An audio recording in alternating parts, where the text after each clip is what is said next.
இந்த வீடியோ நம்ம ரெண்டாக பிரிச்சுப்போம். ஃபஸ்ட்டு வந்து இந்த மைனஸ் இன்ட்டு மைனஸ் எப்படி ப்ளஸ் வருது அப்படின்றத பற்றி உங்களுக்கு புரியறதுக்காக ஒரு சில விஷயங்கள் நான் அனிமேஷனில் போட்டு காமிக்கிறேன். ரெண்டாவதாக மேத்தமெட்டிக்கலாக இதுக்கான ப்ரூஃப் என்ன, அது எப்படி புரிஞ்சுக்கிறது அப்படின்றத சொல்கிறேன். இதுவும் ரொம்ப முக்கியமான விஷயம். ஏன்னா மேக்ஸ்ன்றது நம்ம புரிஞ்சிக்கிறதுக்காக ஒரு மாதிரி படிக்கிறோம், பட் மேத்தமெட்டிக்கல் லாங்குவேஜில் அது டோட்டலாக வேறு மாதிரி இருக்கும். ஸோ ரெண்டுமே வேறு வேறு விஷயம், ஆனால் ரெண்டுமே சொல்கிற ஆன்சர் ஒரே விஷயம் தான். நான் வந்து மெம்பர்ஷிப் வீடியோவும் கண்டக்ட் பண்ணிகிட்ருக்கேன். இதில் வந்து மேத்தமெட்டிக்ஸை இப்படி தான் உங்களுக்கு புரியறதுக்கு ஒரு மாதிரியும், அது மட்டும் இல்லாமல் மேக்ஸை எப்படி அதனுடைய ப்ரூஃப் எல்லாம் இருக்குது அப்படின்றதும் ரெண்டு விஷயமே சொல்லித்தரேன். அது இல்லாமல் ரியல் லைஃப்பில் அது எப்படியெல்லாம் வேலை செய்யுது, எங்கெல்லாம் யூஸ் ஆகுது அப்படின்றதையும் சொல்லித்தரேன். அது மட்டும் இல்லாமல் மேக்ஸ் கூட அஸ்ட்ரானமி, ஸ்பெஷல் ரிலேட்டிவிட்டி அண்ட் கூடிய சீக்கிரம் வந்து ஜென்ரல் ரிலேட்டிவிட்டியும் ஃப்ரீயாக கொடுக்க போகிறேன். இதை பற்றி மேலும் உங்களுக்கு தெரிஞ்சுக்கணுன்னா கீழே இருக்க மெயில் ஐடிக்கு ஒரு மெயில் பண்ணுங்கள். இது வந்து மேக்ஸ் ஸ்கொயர், நான் உங்களுடைய வினோத். ஆரம்பிக்கலாங்களா? ஸ்கூல் லைஃப்பில் நம்மளுக்கெல்லாம் தெரிஞ்சிருக்கும் 4 முக்கியமான விஷயம்: addition, subtraction, multiplication and division. இதில் வந்து நான் மைனஸ் இன்ட்டு மைனஸ் ப்ளஸ்ன்றது மல்டிப்ளிகேஷனை பற்றி சொல்லிட்டு இருக்கேன். அண்ட் இதில் இன்னொரு முக்கியமான விஷயம், அதில் மைனஸ் வருது. மைனஸ் இல்லாமல் இருந்ததுன்னா 2 நம்பரை மல்டிப்ளை பண்ணால் என்ன வரும்ன்றது நம்ம எல்லாருக்குமே ரொம்ப ஈஸியாக தெரியும். பட் நான் இதை ஆரம்பிக்கிறது வந்து அடிஷன்லேருந்து ஆரம்பிக்கிறேன். அப்போ தான் உங்களுக்கு இன்னும் ஈஸியாக புரியும். 2 நம்பர் எடுத்துப்போம், 2 நம்பர் ஆட் பண்ணி பார்க்கலாம். சப்போஸ் 3 + 2 எடுத்துப்போம். 3யும் 2யும் ஆட் பண்ணால் 5. இது எப்படி வருது அப்படின்றத ஃபஸ்ட்டு புரிஞ்சுப்போம். நான் ஒரு லீனியர் கிராஃப் போடுறேன். இந்த லீனியர் கிராஃப் எப்படி இருக்குன்னா, சென்டரில் 0 இருக்கும், அதுக்கப்புறம் ரைட் ஹேண்ட் சைடில் 1 2 3 4 பாசிட்டிவ் நம்பர்ஸ் போகும். இந்த 0 இல்லாமல் 1 2 3 4 அப்படின்னு சொல்லி இன்ஃபினிட்டி வரைக்கும் நம்பர் போச்சுன்னா அதுக்கு பேர் நேச்சுரல் நம்பர். அது கூட 0 நீங்கள் சேர்க்கும் போது ஹோல் நம்பர். இந்த ஹோல் நம்பரில் தான் 0 சென்டராக வச்சு அதுக்கப்புறம் ரைட் ஹேண்ட் சைடில் இன்ஃபினிட்டி வரைக்கும் போகுது. இதுவே லெஃப்ட் ஹேண்ட் சைடில் நெகட்டிவ் நம்பர்ஸ்ன்னு வரும். ஸோ இந்த நெகட்டிவ் நம்பர் 0, அதுக்கப்புறம் பாசிட்டிவ் நம்பர், இதெல்லாம் சேர்ந்ததுன்னா அதுக்கு இன்டீஜர்னு பேர். ஸோ இந்த இன்டீஜரில் மைனஸ் எல்லாம் சேர்ந்து வரதுனால தான் நம்மளுக்கு இந்த கன்ஃபியூஷன் வருது. நான் முன்னாடியே சொன்ன மாதிரி இப்போ 3 + 2 ஆட் பண்ணால் என்ன வருதுன்னு பார்ப்போம். நம்ம 0ல் நிற்போம். 0லேருந்து 3யும் 2வையும் ஆட் பண்ணணும். ஸோ ஃபஸ்ட்டு 3க்கு போவோம். ஒரு சின்ன அனிமேஷன் போட்டிருக்கேன். 3லேருந்து அதுக்கப்புறம் ஒரு 2 ஆட் பண்ணுவோம். அப்போது 5 வந்துடுச்சு. இது நம்ம எல்லாருக்கும் ரொம்ப ஈஸியாக புரியும். இப்போ சப்ராக்ஷனுக்கு வருவோம். இதுவே 3 - 2 என்ன வருதுன்னு பார்ப்போம். 3 - 2ன்றது 1 அப்படின்றது நம்மளுக்கு தெரியும். இது எப்படி வருது? 0ல் இருப்போம். 0லேருந்து 3க்கு போவோம். அதுக்கப்புறம் மைனஸ் இருக்குது. மைனஸ்னால் ரிவர்ஸில் திரும்ப வருவோம். ஸோ 2 ஸ்டெப்பு பின்னாடி வருவோம். பின்னாடி வந்தோன்னா 1ல் வந்து நிற்கிறோம். அதான் 3 - 2வோட ஆன்சர் 1. சரி, இப்போ கொஸ்டினை இன்னும் கொஞ்சம் காம்ப்ளிகேட் பண்ணுவோம். 3 - 2 வேணால் -2 + 3 எவ்வளோ வருதுன்னு பார்ப்போம். அப்போ என்ன பண்ணலாம்? திரும்ப அதே லீனியர் கிராஃப் 0ல் இருக்கும். பட் இந்த டைம் -2 இருக்குது. -2 எந்த பக்கம் இருக்குது? Opposite side. ஸோ அங்கே போய் நிற்போம். -2லேருந்து +3 ஆட் பண்ணுவோம். ஸோ -2, அப்புறம் -1, 0, +1. ஸோ இதுவும் ஆன்சர் 1. அதனால தான் 3 - 2 ஆன்சர் 1 வருது. -2 + 3 ஆன்சர் 1 வருது. இதனால் உங்களுக்கு இப்போ அடிஷனும் புரிஞ்சிருக்கும், சப்ராக்ஷனும் புரிஞ்சிருக்கும். இப்போ மல்டிப்ளிகேஷனுக்கு வருவோம். மல்டிப்ளிகேஷன் அண்ட் டிவிஷன் இது ரொம்ப முக்கியமான விஷயம். பட் இதில் உங்களுக்கு தெரியாத விஷயம் என்னென்னா, மல்டிப்ளிகேஷன் அப்படின்றது அடிஷனோட இன்னொரு விஷயம் தான். டிவிஷன் அப்படின்றது சப்ராக்ஷனோடைய இன்னொரு விஷயம் தான். ஸோ இந்த மல்டிப்ளிகேஷன் சப்போஸ் 3 2s are 6 அப்படின்னா என்னென்னா, 3 2 தடவை ஆட் பண்ணிங்கன்னா என்ன வருது? ஆர் 2 3s are 6, 2 3 தடவை ஆட் பண்ணிங்கன்னா என்ன வருது? இதுதான் அதனுடைய ஆன்சர். ஆன்சர் வந்து 6 நம்மளுக்கு எல்லாம் தெரியும். திரும்ப அதே லீனியர் கிராஃப் வாங்க. 0ல் இருக்குது. பட் இப்போ நீங்கள் புரிஞ்சிக்க வேண்டிய ஒரு விஷயம், இதில் 2 நம்பரும் பாசிட்டிவில் இருக்குது. ஸோ ரைட் ஹேண்ட் சைடு தான் நம்ம கான்சன்ட்ரேட் பண்ண போகிறோம், அதனுடைய ஆப்போசிட் சைடு இல்லை. 3 2s are 6 எப்படி வருது? 2 தடவை 3 ஆட் பண்ணுறோம். அதாவது ஃபஸ்ட்டு ஒரு 3, அப்புறம் ஒரு 3, 6 வந்துடுச்சு. அதே 2 3s are 6 எப்படி வருது? 3 தடவை 2, அதாவது 2 4 6. ஸோ ஆன்சர் 6 வந்துடுச்சு. இது ஏன் வருது? 2 பாசிட்டிவ் நம்பர் இருக்கிறதுனால நம்ம ஈஸியாக போட்டுறோம். இதுவே 3 × -2 எவ்வளோ? ஸோ நம்ம விஷயத்தை இன்னும் கொஞ்சம் காம்ப்ளிகேட் ஆகிருக்கும். ஒரு மைனஸ் சைன் வந்திருக்கு. அண்ட் அந்த மைனஸ் சைன் -2ல் இருக்குது. ஸோ இப்போது இந்த சிம்பிள் எல்லாம் வச்சு நம்ம விளையாட போகிறோம். ஃபஸ்ட்டு 3 இருக்குது. 3 வந்து ஒரு பாசிட்டிவ் நம்பராக இருக்குது. ஸோ ப்ளஸில் இருக்கிறதுனால நீங்கள் ப்ளஸ் டைரெக்ஷன் பக்கம் திரும்பிக்கோங்க.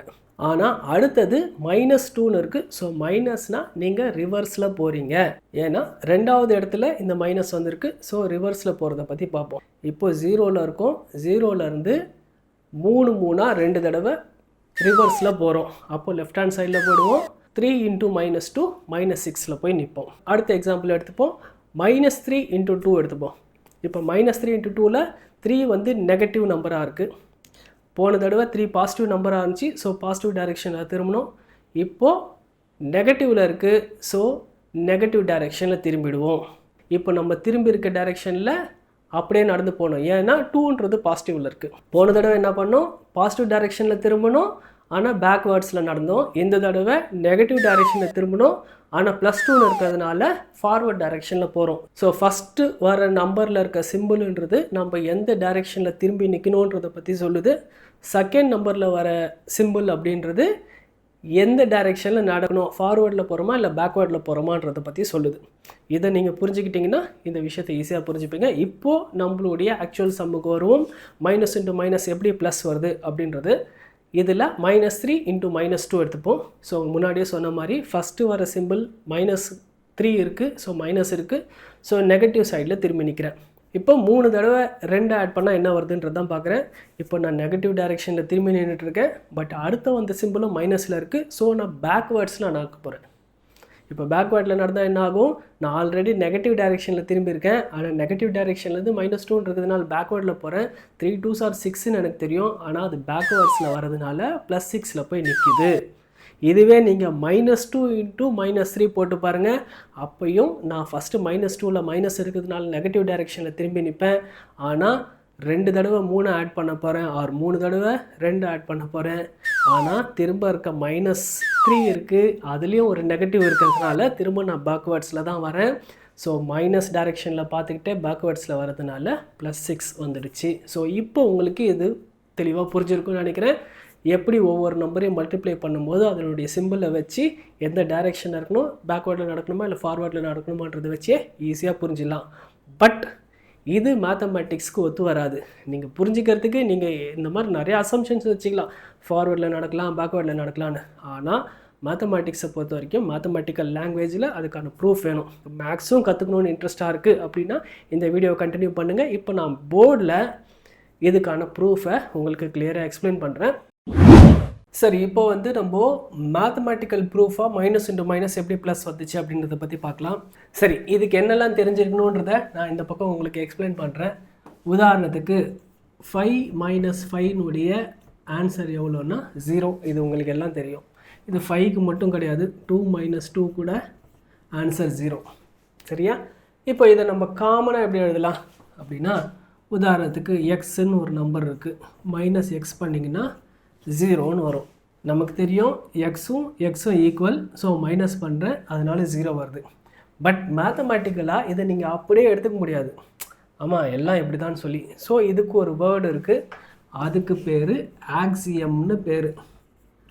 நான் என்னுடைய வீடியோவில் கிளியராக ஆக்சியம்னா என்ன, பாஸ்டுலேட்னா என்ன, ஹைபாத்திசிஸ்னா என்ன, தியரினா என்ன அப்படின்றத பற்றி கொடுத்துருக்கேன். உங்களுக்கு வேணால் டிஸ்கிரிப்ஷனில் அதனுடைய லிங்க்கு தரேன், அதை போய் பாருங்கள். இதை பற்றி உங்களுக்கு கிளியராக புரியும்.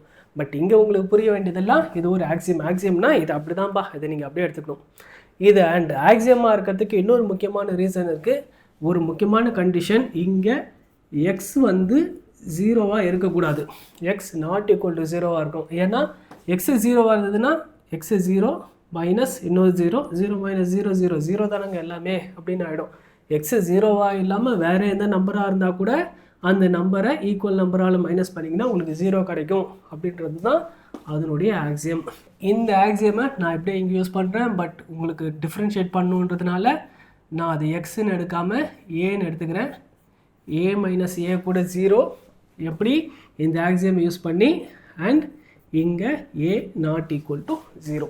இப்போ a - a 0வாக இருந்ததுன்னா -a மைனஸ் ஆஃப் -aன்னு எடுக்கிறேன். பண்ணாலும் 0 தான் வரணும்.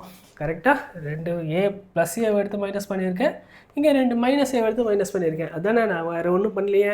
இந்த பாருங்கள், a - a 0, -a minus of -aவும் 0, ரெண்டுமே 0க்கு ஈக்குவலாக இருக்கிறதுனால இது ரெண்டுமே கூட ஈக்குவலாக தானே இருக்கும்.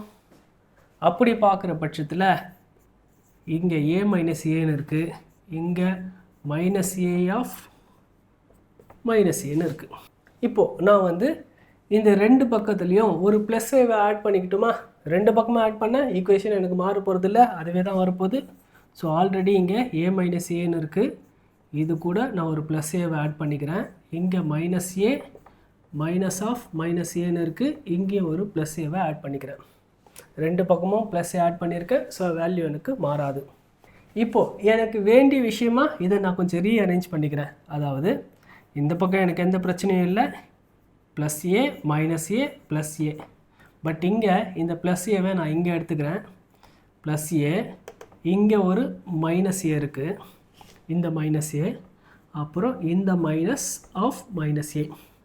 நான் ஒன்றும் பண்ணல, ஒரு ப்ராக்கெட் மட்டும் போட்டுக்கிறேன். ஓகேவா? A minus A plus A minus A minus of minus A. வேறு ஒன்றுமே பண்ணல, ரீஅரேஞ்ச் பண்ணியிருக்கேன், ஒரு ப்ராக்கெட் போட்டிருக்கேன்.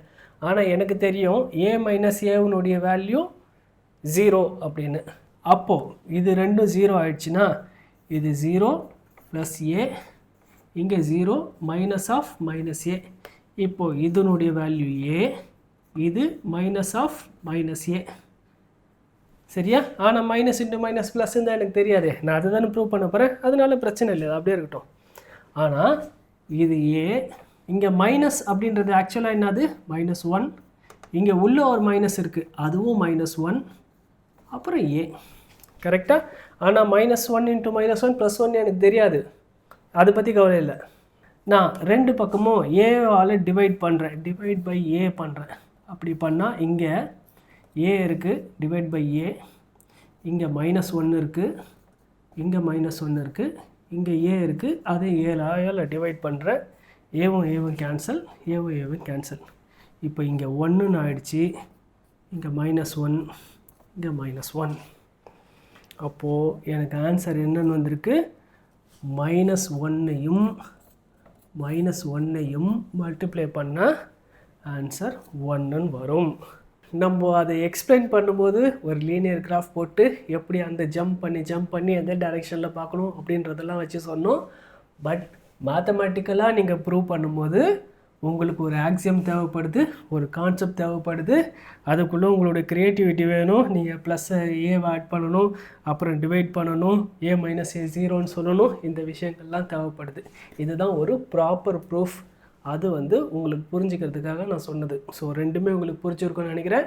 இந்த வீடியோ பிடிச்சிருந்தனா like, share, comment and subscribe பண்ணுங்கள். இந்த மாதிரி நிறைய வீடியோ வேணும்னாலும் கேளுங்க. உங்களுக்கு எதாவது டவுட் இருந்தனாலும் கீழே கமெண்ட் பண்ணுங்கள். அடுத்த வீடியோவில் மீட் பண்ணுறேன். until then bye.